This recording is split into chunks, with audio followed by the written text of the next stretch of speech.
My name's Zahir Khan. I wrote this book, Falling into the Mystery. It was written in 2012, and what happened was I wrote the book and then totally forgot about it. It disappeared off my laptop and ended up with like an ex-girlfriend who sent me the book about 2 years ago with an email attached saying who would possibly want to read this book. So I've sat there with this book. It's been kind of proofed millions and millions of times, and eventually my current partner took a look at it, cried her eyes out and went, oh, you know what, this book needs to be published. So she helped me to get it published, which is why I'm sitting here in Watkins Books, which is a real honour because the last time I was here was 2006, and I can't remember how I got here, and I wasn't drunk at the time, but it was after a non-duality meeting. But here I am years later doing a talk in Watkins. The reasoning for writing the book, well, there is no reasoning. All it literally was I got up one day and I wrote a paragraph, and the paragraph goes as follows. I'm falling into the mystery and I'm losing myself. And yet even as I lose myself, I find myself, what I really am and what I am capable of. It is a mass of emotions, feelings, thoughts and ideas. And yet finally, after all these years, it now makes sense. And that was the whole reason for writing the book. As I wrote that, I realized I was onto something, and I just got up every day for 2 weeks for a couple of hours, sat in front of a laptop and wrote a book. I must admit I was disappointed because I really wanted to write a spiritual book, but this turned into a story of how I'd started, how I'd gone through my middle days, the teachers I'd met from the Sufi tradition, from the non-Jew tradition, from Buddhism, Advaita, pretty much all of it, up to my adventures in Scotland, where I decided to stay 2 weeks on the side of a hill, meditating furiously, hoping to get enlightened. And it culminates in, after doing all of that, sitting on a sofa at home in Coventry and realizing that every great spiritual tradition, pointer, teacher, guru, has been saying the same thing. Now, what that thought was, I can't remember, but that thought was the end of me. So I'm now sitting on a sofa. My next memory is two of my friends turning up and myself feeling an amazing amount of love for them, and saying I'm pretty much done. I then end up in a flat in Glasgow, infested with cockroaches, wondering, well, hold on, this isn't what happens to enlightened people. Surely I'm meant to be blissed out. Surely I'm meant to have the life I always wanted, and all of that stuff. My next memory is going to the Glasgow Theosophical Society and doing some talks. I was mortified after my first talk because what happened was my friend who'd come along for support sent me emails and text messages saying you really shouldn't be talking about this stuff. And a man had walked in, and in those days I was very, very non-dual, so everything was just happening, everything was black and white. And I remember, as he told me about his awakening, showing true compassion and saying, so what, get on with it. So that was like the beginning of my speaking career. It lasted for a whole summer. And then at the end of the summer, I realized I didn't want to do this and decided I wanted to do normal things, which was going shopping, buying superficial stuff to live a superficial life, which was great. About 3 years ago, and I've told this story pretty much up and down the country, I'm lying in bed terrified, and my friend comes into my room and he asks me the question, which is the whole reason you're all sitting there. He goes, do you want a cup of tea? Had he asked me any other question, I won't be sitting here. Like, the obvious question was, why have you not started work today?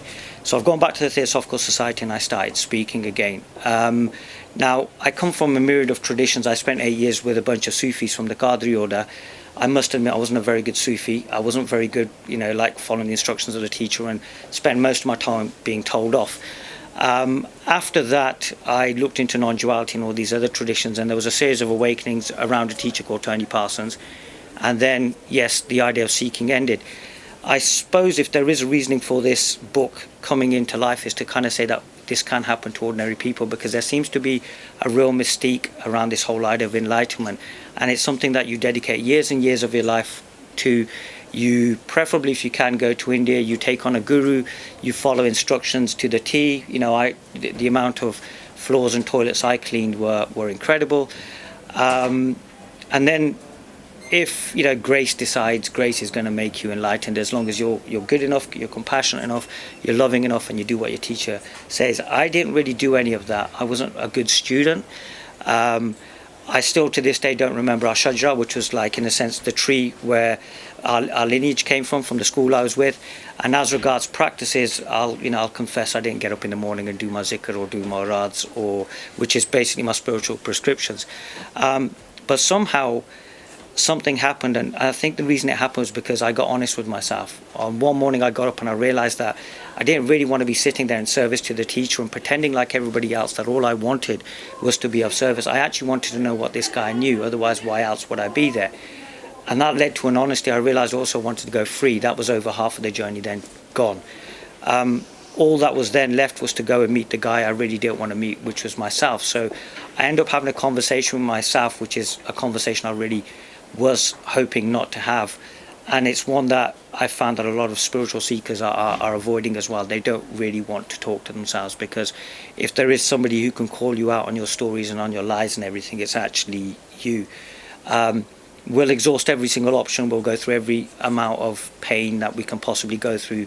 We'll go through as many self-help courses, books, teachers, until we realize that although they're all saying it's inside you, we really don't want to go there, because that inner guru, as I call him or call her, has all your answers, and it's just waiting patiently, and is a much more patient and better teacher than any teacher you will ever meet. And when you get to that point, then all that happens is there's just a sense of release. I would like to go into an amazing description of what realization is like and use fantastical terms, but recently I've realized that there's such a mystique around this stuff that maybe it's time to talk about it ordinarily and to try and put away words. As I say to people, if you go to the Indian subcontinent, or you go to India, Pakistan, anywhere else, most teachers are pretty much like social workers. You know, people go along and say, well, you know, my cow's not giving enough milk, my son's not getting a job, my daughter's not getting married.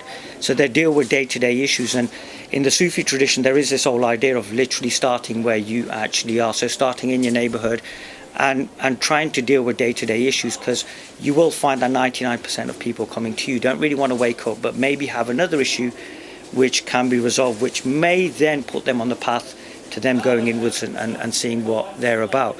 So the book really is just about my experiences. It's about, you know, the pain I felt, the confusion I felt, the complete not knowing what's going on, asking questions like, well, if I become enlightened, what's going to happen, and how will I know I'm enlightened, and what does it even mean to be enlightened? I mean, what is this thing? Because the package I was sold when I first came across the whole idea of enlightenment was, you know, bliss on tap, great relationships, you know, a great bod. You know, I'm still waiting for my six-pack, still hasn't happened and stuff, and a life that was going to be absolutely wonderful. And now I realize how impractical that actually was, the whole idea of like this bliss on tap. What I got instead could sometimes be seen as really, really disappointment. I became me. I started feeling emotions. Nothing really changed, and yet what I got was that everything changed. So it's a paradox, and I'm pretty much, the way I'm going to be spending the rest of my days talking about this paradox and this contradiction, and knowing that I'm going to fail because there's really no words here. And along the way, this little book has joined me, and it's an honest attempt to kind of say to you guys, well, look, you know, this is what it's about, and it's okay to kind of mess up. It's okay to be confused, because the amount of times I sat in gatherings with students who just happened to have this great handle on all of this stuff, and yet I was in the corner confused, wondering, God, what's it all about? I've just taken a flight to Pakistan, and the teacher has got my passport and my money, and I'm sitting here and I'm still none the wiser. And really that's a dangerous position to be in. And sometimes what we do is, when we go down this spiritual path, we do kind of like leave our critical faculties at the door, and we enter into some kind of crazy situations. And yet the safest place for you is actually where you actually are, you know, here and now, although there's a lot of kind of, you know, talk about here and now. So really it's about kind of saying, well, look, you are the answer to your questions. You may need stuff like this until you don't need it, but have that courage to eventually, in a sense, let go and realize that the answers are actually where you are. Now that may be a process, and maybe something that's here and now. If you get to sit in the company of a teacher who knows, then listen. They're not, you know, they're not there just for a reason, and try to figure out why it is that you're actually doing this. Is it for feelings of bliss?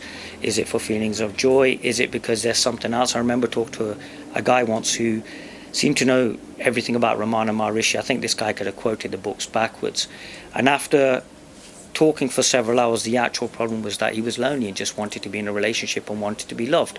So maybe that's where we need to start with. The problems are immediate, because sometimes this thing called enlightenment, which is sold as a cure-all and you know, everything is going to sort itself out, isn't necessarily the answer. You still got to get up. You still got to, you know, as they say in the rap culture, you still got to grind every day. You still got to live. You still got to pay your bills. But because of what's happened and the teachers that have come over and the way it's been expressed, we still think it's something esoteric. And that's where we do it a huge disservice. A very famous Sufi by the name of Ali Hujweri once stated, a reality with no name has now become a name with no reality. So we have the form now, we have the techniques, you know, we have all the information we could possibly want, but we seem to be missing that reality. We seem to be missing that practical nature of it, because this is here to, in a sense, empower you to be able to do, I suppose, good in your community, to be a better person, to show compassion, to have separation. And how do we do any of this stuff? So yeah, that's what I do. I run up and down the country and I talk to people, and I kind of try to have a conversation. Sometimes I'm good at it, sometimes I'm not too good. Sometimes I put my foot in my mouth and stuff. And it's kind of all in the book, because I did make some great mistakes. You know, the classic was deciding to meditate on the side of a hill for 2 weeks, believing I was going to get enlightened. I mean, that was fun. That was fun because, yeah, it was good getting up in the mornings and seeing the deer and stuff and not talk to people for about 14, 15 days. The funniest part of it was actually getting back to Glasgow and getting interviewed by a TV station about what was going on in the bank. And here was me 2 weeks later, haven't shaved, looking like a complete mess. And they were like, what do you think of RBS's policies? And I'm like, I've just got off a hill. But I thought, I can't really say that. But somebody handed me a leaflet, so I kind of started going on about the banking system and all that stuff. Needless to say, they cut it out. I didn't appear on TV and stuff. So yeah, I've had these mad adventures doing this stuff, and it's kind of pretty much in the book. Starting from, you know, when, I don't know, Sunday morning when I was looking forward to my double bill of Simpsons, and then 6 hours later I'm in a room full of Sufis who are whirling away. And then on Sunday morning somebody asks me, sorry, was it Sunday? No, it was on Monday morning, somebody asked me if I'd like to become a murid, which basically means student. And I thought, well, I'm not doing anything, why not? And then talking to my teacher for about 10 minutes in 8 years. As I say fondly of the guy, he was a fake who was real. So go figure that one out. So it was the whole adventure and kind of like really just having a bit of a laugh with it and stuff. But the beautiful thing is realizing that nobody had the answers but me. But I really didn't want to go there. I wanted to look at somebody to give me my answers. But the beautiful thing that we're seeing now is there's so much of this information. There's so many good teachers out there that they're all pointing back to you. I recently went back to the school I started with, and I was sitting there with some of the students who are still seeking away, and I kind of went, we're taught in a way where we don't realize that we were taught. So in a sense, what happens is, they say the best of teachers is one who teaches you in a way whereby you realize yourself. So it's about self-realization. I mean, the clue's pretty much in the title, self. And, you know, there is no book and there is no teacher and there is no pointer out there that's ever going to hold a candle to you. All these great books like the Quran, the Bhagavad Gita, the Bible, all these great teachers like Ramana Maharishi, they all came for you. And that's the question I was asked, so who could you possibly be? And if we take some time to actually look at what we actually are, it's pretty incredible, because, you know, I call it falling into the mystery. You fall into this amazing mystery which will continue going on and on and on and on and on. But then the paradox of it all is that it isn't really a mystery. It's actually perfect, everyday, ordinary living. The reason we don't want to accept it is because there's so many years and years of conditioning. Even myself, when I met my first teacher, the whole idea was that the guy had long hair and he had a white beard and he was wearing robes. So evidently he must have known. Whereas there's no doubt somebody sitting in here with jeans who probably knows just as much, if not more. As a matter of fact, will do. So it's about finding that wisdom in the ordinary. And seeing it for what it actually is, that it is just this. But again, I'm starting to get even bored of those kind of terms now as well. So really it's just about conversing, going around, telling a story, maybe telling a few jokes, maybe sitting here silently. And then somewhere along the line, yes, maybe a conversation occurs in which, if the conversation's taken to its natural conclusion, there's really no subject and there's no object. And that's what it's kind of pretty much all about. That was the whole reason for... I'm now 45 years old. I know, hard to believe. But I spent a good amount of my life looking for this stuff, you know, whatever this thing was. I kind of jokingly say that if I hadn't found this thing, I probably would be in a meeting somewhere asking somebody a question, because I did some pretty far out stuff. And yet the funny thing is, it was always just, it was with me, it was traveling with me, because it was me. And it was always kind of saying, well, why don't you just turn around and have a look? And having a look and seeing what I was kind of pretty much destroyed all the fanciful theories and ideas I had about this stuff, to the point where, I occasionally tell the odd Kim Kardashian story at talks and things like that, and I'm kind of quite irreverent about it, because you see that 99% of this stuff is just form. It's something that we've given ourselves because we're terrified of letting go. We're terrified of letting go of our toys, our practices. Even though, within the Sufi tradition, they say that last veil is the veil of knowledge. That last veil is all the stuff that you know. You ultimately have to let go of what you know and what you think you are and everything. And that's like, in a sense, taking a jump, but your mind and your ego and all these things are going to kick in, and they're going to say, well, now we don't really want to go there, because what's better than we've got? We have knowledge here, we've invested time and energy. So in a sense, what I'm trying to do is kind of make myself redundant. The way things are going, I don't think it's happening anytime soon. So that's the whole point behind writing this book. It was just to kind of put an ordinary story in, to talk about hopes and fears, to talk about the fact that there were times when this really didn't make sense. But ultimately, as a very famous Sufi once said, he goes, seekers cannot know this, and yet only seekers get this.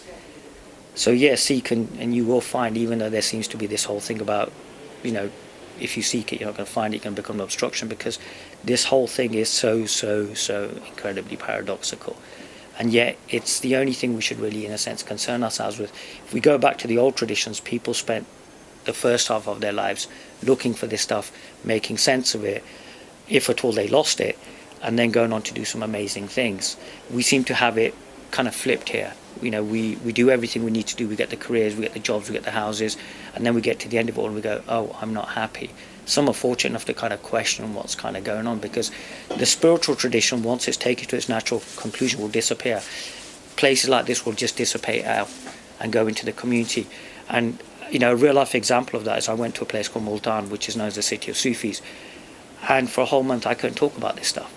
There was actually no space. The rickshaw driver was it. The guy sitting on the corner, the guy making me tea, it was all it. I finally got to a village outside and actually did a talk. But that was the only time to talk about it. So in a sense, we've built so much space here that we're being allowed to talk about this. So we're in that time where, a reality with no name is now a name with no reality. We are in that time of a name with no reality. So the form is all here.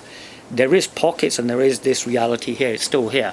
But we need to go back to the point where the conversation of this even dies, to the point where there is, in a sense, no need for this. And it's a natural state, to the point where it's not even, in a sense, spoken of. As I say, the ultimate talk would be me not speaking. Well, there's one even better. I wouldn't be here.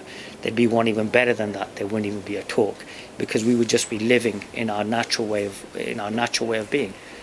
Which is in a sense empowering, if you want to use that word, because then, as I say to people, you don't come to a talk and say, what would the teacher say, or what would the teacher think? You kind of go, what would I say? What would I do? I narrate the story of the teacher I was with being asked for a taviz, which is an amulet, and it seems to be doing the rounds again in my head. And he said, don't ask for an amulet, become an amulet. So in a sense, become the answer to your problems and stuff. But you already are. It's a play you're playing out. You even know what you're doing here, and it's just really about trusting that and being what you actually are. So that's what I do, and that's what I wrote a book about. By the book, you won't listen to me, you'll go home and you'll talk to yourself.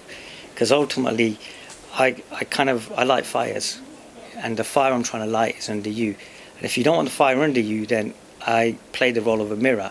So I hold up, a mirror here, and you see what you want to see, which is kind of good. It's a caveat. So if you didn't like this talk, well, hey, it's a reflection, isn't it? It's your internal state. Or alternately, I can act like a candle. And the thing is, if the candle is enticing enough and beautiful enough, maybe that moth will fly to the flame. And if the moth flies to the flame, it knows there is death there, but it realizes in that death, paradoxically, there is life. So the thing that you're seeking for, you already know. It's not separate from you. It's not separate from you.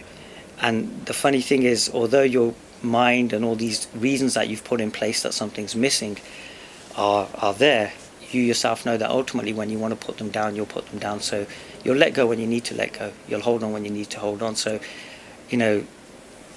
am I sitting in a room full of seekers asking me questions about this kind of stuff? No, I'm actually sitting in a room full of people playing a play out. I'm playing my bit out and you're playing your bit out. And the whole point, I suppose, of actually being here and having written this book and running up and down is to remind you of something that you think you've forgotten. So in the sense, when you realise you've not forgotten, I like the genie in the lamp or the guy on the magic carpet fly out and disappear, and you realise, like in Wizard of Oz, it was just all of us a dream, and that's it. Yeah, I went through a phase with the whole black magic thing. It's actually in the book. I met a man called Sheikh Solomon, who's part of the Naqshbandi school. I was in a relationship with a girl from, kind of in a sense, the wrong part of town. Like, she was the wrong religion. Her parents found out, and she went to India. This is kind of interesting I'm talking about this because I've never talked about this before. She went to India and she came back and she had a kameez, which is like a tunic. And she rings me up and she goes, you know what, I've got this tunic and there's black thread knotted into it, and there's such a thing as knotted magic and stuff within the Indian subcontinent. So I was like, well, that's magic. What you need to do is, what we're always told in the Indian subcontinent, if there's magic, you either pray over it or you take it, you put it in water, running water, or you burn it. So I said, well, look, take it to some running water, burn it. Sorry, take it to some running water and throw it away. She goes and runs it under a tap. What happens for the next 6-7 months is I end up running up and down hills, praying in different directions, doing something called vazaives. I was being helped by this elderly sheikh. And is there such a thing as black magic? Yes, on some level, yeah, there actually is, because there was one morning I was kind of almost like, in a sense, attacked, which was really, really strange. But it was a really crazy time in my life. I literally was being told to go to certain places, pray, take some earth, burn it in different locations, mix it with perfume and all that stuff.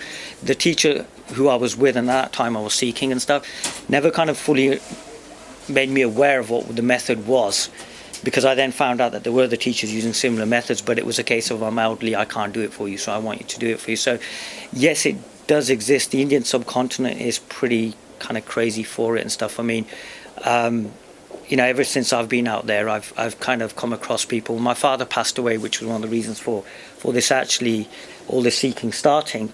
There was a certain gentleman who came to the house, and as he came to the house, what was really amazing was it was hot, and it just went cold. And I found out afterwards that he had a book, and the book was basically a manual on black magic, and he was willing to teach me. But at the time, I'm like 23 years old. My overriding concern is, you know, what club night I was missing and things like that, and the spiritual thing was really just like a million miles away. But he offered to teach me, but for some strange reason, I don't know why, I just kind of said no back then. At the age of 12, 13 as well, there was a Sufi who turned up at the house because my sister was doing some kind of strange things and stuff and everything, because you know, and he was like, she's got a jinn, which is a creature of smokeless fire, kind of attached to her. So yeah, I've kind of come across a lot of it, so much of it that I'm not going to turn around and negate it, because there does seem to be this thing kind of going on that, no, you know, it's just all just this, or it's just like this or whatever, but there are different shades to this whole thing. So yeah, I've come across enough of it to kind of realize that, yeah, there's kind of something going on, yeah, just a little bit, yeah. There was this one line a teacher once said to me. I went to see him and he went, it's the loneliness, it's killing you, because I did think I was going mad. But this is the interesting thing, there's more and more people starting to wake up now. You know, when I was talking in Glasgow, it's incredible, like people from all walks of life turning up, and they'd kind of go, so you do know what I'm talking about? I'll be like, well, yeah. But it's happening now. People are starting to wake up. They're starting to kind of realise that, look, there's something a bit more going on here. Do you know what I mean? We've done all, you know, without turning it into a rant, we've done all the houses, the cars and the possessions and all that stuff, and we got to the end of it and we weren't happy. So what is happiness? You know, we've been told happiness is our basic nature, and yet we have record levels of depression. So what does it even mean to be happy? And if we could sit down with really basic questions like even that, then it would be very interesting what we'd find as answers. What does it mean to be happy? And if anybody asks me, I'm not going to answer it, because I've asked the question, so I don't feel I should answer it and stuff. It's as simple as that. See that? It's caveats everywhere. There's caveats everywhere.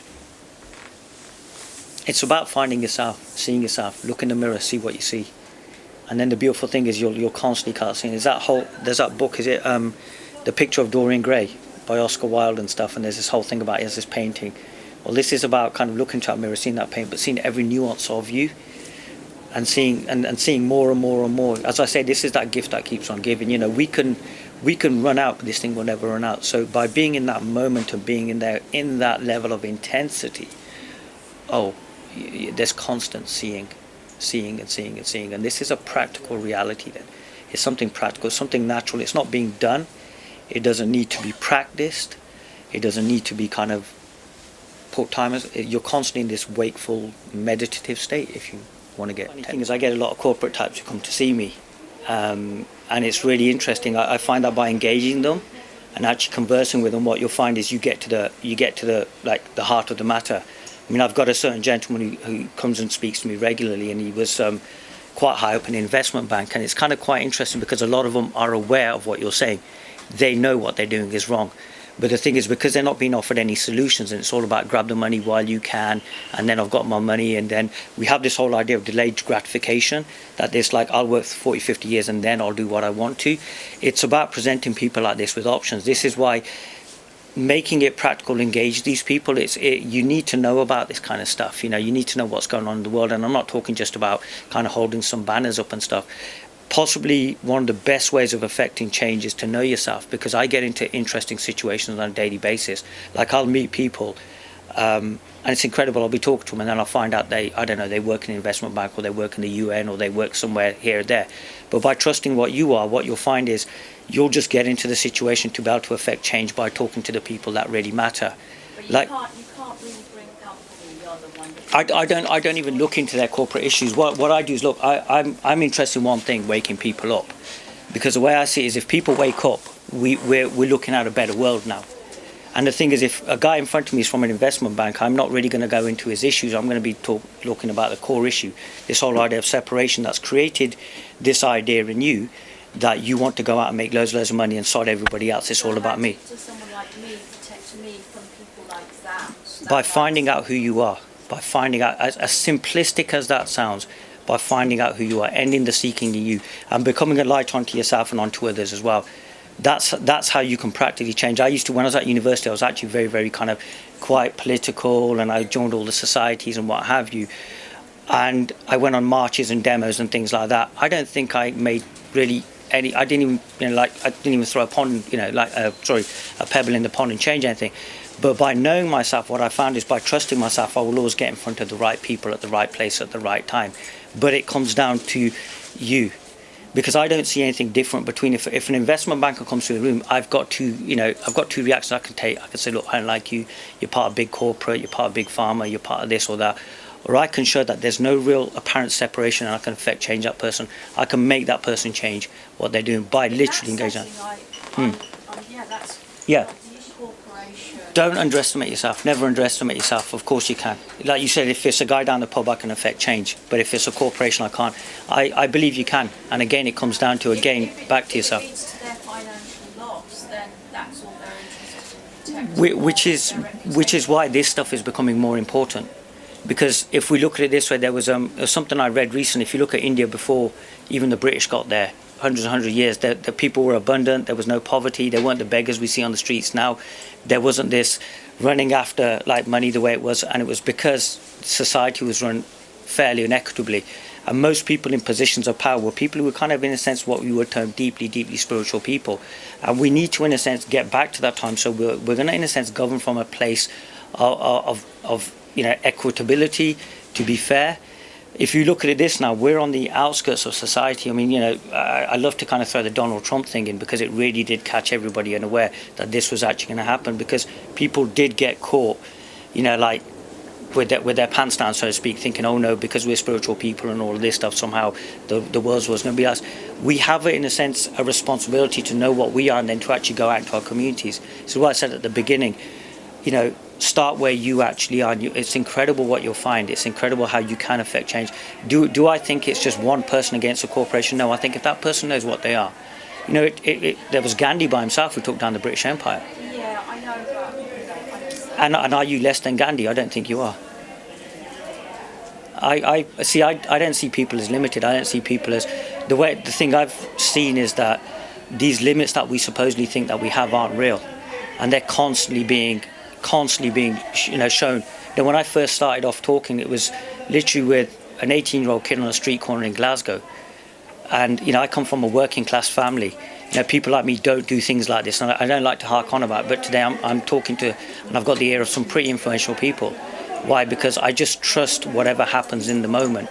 If you trust whatever happens in the moment, it's amazing how you can affect change. And you realise you're more. If you are the universe entire, because we go with this whole idea, I mean, the classic idea in Western spirituality, which has been brought over from the East, is it's all just one consciousness. If that's what you actually are, you are consciousness, what can you then not do? But it's to become aware of that. When you become aware of that, it becomes a different ballgame. You are not limited. That's what I do this stuff. I remind people, which is why, yes, I have the ears of some pretty influential people. But why? Because I just happened to be in the right place at the right time. And rather than judge them, I just spoke to them without judgment. And I have got myself in some interesting situations in a great way. But it's amazing when you can affect change. As simple as that. You wake up. When you realise it's all a dream, I'd love to kind of go into that whole idea of the whole dream thing and stuff, but I just don't see it like that anymore. It's just kind of quite ordinary. That stuff's really kind of awareness, beingness, waking up from the dream, presence, all of that stuff. It's all lovely until it's not lovely when you realise you don't need it. It's almost like my practices that I used to do, well, I didn't do, or the practice I was told to do, or the books I was meant to read and everything, they were all wonderful. It's like I say, it's like passing your driving test. You know, up until getting your driving test and getting it passed, oh my God, it's the most amazing thing ever. 3-4 weeks later, you think you're Vin Diesel. And it's the same thing as that, you know, when you realise you're in the dream, you just wake up and then you realise there was no fuss about it. And then this is the paradox of it all, is you realise that there wasn't a time when you weren't awake, so what was the fuss all about? That's what's so crazy about it. It's the world's greatest fuss only to be realised. It's a complete non-event. Or someone said to me, realisation is like, you know, the best thing in the world, but at the same time it's the biggest disappointment in the world as well. And yeah, it can be disappointing, but that's what makes it so cool. Really, really simple. I got up one morning, wrote this paragraph, and I thought, oh, I'm onto something here, because I always, well, what it is I'd written books before, and I really wanted to write the kind of spiritual tone that Watkins would like kind of say, we need to have this book. This is up there with I Am That or something like that. And then what happened was I wrote this paragraph and I then started writing the story of me, what had happened. So at the time I put it down to, oh, I'm just writing this story because it must be some sort of a process or some cathartic thing that I need to do. I wrote it and it was just really nice and simple. And then I just left it. I didn't think to publish it. But then people kept reading it. And then, yeah, literally it disappeared. And then it came back to me with the with the who the hell would want to read this book. I really do need to send a copy of this video and stuff. And then, yeah, literally about 6-7 months ago, it got published. But what's interesting about it is that it seems to be kind of gathering legs because of the fact that people kind of say, well, it's kind of quite a simple, straightforward book. You know, I've not kind of gone into any real depth with anything. I mean, I talk about like Advaita, I talk about Vadatul Wajal, Vadatul Shol, which are ideas and Sufism stuff. But rather than kind of really going into it, because there's such a mystique around this stuff, and I've seen people discussing this at great length, and it's all such a waste. It's just kind of saying, look, I was this guy, I had a lot of pain, I wasn't looking for enlightenment, I just wanted a solution to my pain. Somebody told me it was enlightenment, I like an idiot followed them. But then I realised that no, it was more than that. And then even after that, the whole idea of talking to people, you know, that wasn't in the plan. It was just literally, okay, I've got this thing. And then, yeah, I started talking about it. But the book was, yeah, it was just something that I just wrote itself. Prior to that, I had tried to write something and thought, let's be really spiritual, use the right words and all of this stuff. I then realised I was onto a loser if I tried to do anything like that, because I'm not the kind of guy who's going to be sitting here doing, you know, really kind of deep, long spiritual terms and stuff. I'm not very good at that. So I kind of just use stories, use metaphors, blah, blah, blah, throw in a bit of current affairs, and that's the way it works. But yeah, falling into the mystery kind of reflects that and stuff. It just is a story. But, you know, that's probably one of the best ways to teach as well, tell stories. The old traditions were to tell stories. And if you let those stories kind of keep going and stuff, I mean, there was a young lady who came to a talk once with her mother, and she really didn't want to be there. You know, she's turned up, and she's sitting there politely because mummy's going to take her on a shopping trip afterwards. And I'm waxing lyrical, but then I start talking about Kim Kardashian, and this is the Kim Kardashian story, which, you know, you'll all go home and tell people about. So I start talking about Kim Kardashian, the president of the Theosophical Society. He goes, Zahir, who's this Kim Kardashian? I was like, Google her, you can thank me later. And what happened was I started going on about her Instagram account. And I'm like, yeah, did you see that post she did and everything? So I'm in a meeting like this, and I'm talking about Kim Kardashian. Now, why would we go down the route of Kim Kardashian? And I don't know why. I'm just going along with it. This is how you trust, okay? And what happens is about an hour towards the end of the talk, the little girl turns around, she goes, can I ask a question? I go, yeah, what's that? She goes, what's a Sufi? And that's really interesting because I've not mentioned the term once. So for the next hour, in response to that question, what is a Sufi?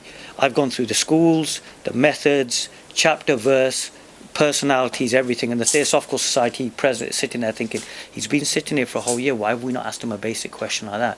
In other words, this most basic of question which was going to be answered in such a way, came from a 17-year-old kid who really just wanted to go down the Style Mile in Glasgow and go shopping, which is why it's important to just take your wisdom wherever. You know, this is where, if we can put this stuff down, that we've got to be a certain way, we've got to, I don't know, be vegetarians, we've got to say namaste or things like that. If we can put it all down and just be present, just be ordinary people, it's amazing what we'll learn. Because yeah, it's funny, you know, the 17-year-old girl is probably out there partying, she's probably 18 now, she's probably out there partying, not realizing that this one question of hers has created such a life that it's traveling around the country with me. The Kim Kardashian story seems to kind of grow, but she just literally went, what's a Sufi? Up until this point in the talk, I've not mentioned anything about Sufism. Never said I was a Sufi. Who said I was a Sufi? You know, I've not even talked anything. We're talking about Instagram accounts just to make sure that the little girl doesn't feel, you know, silly.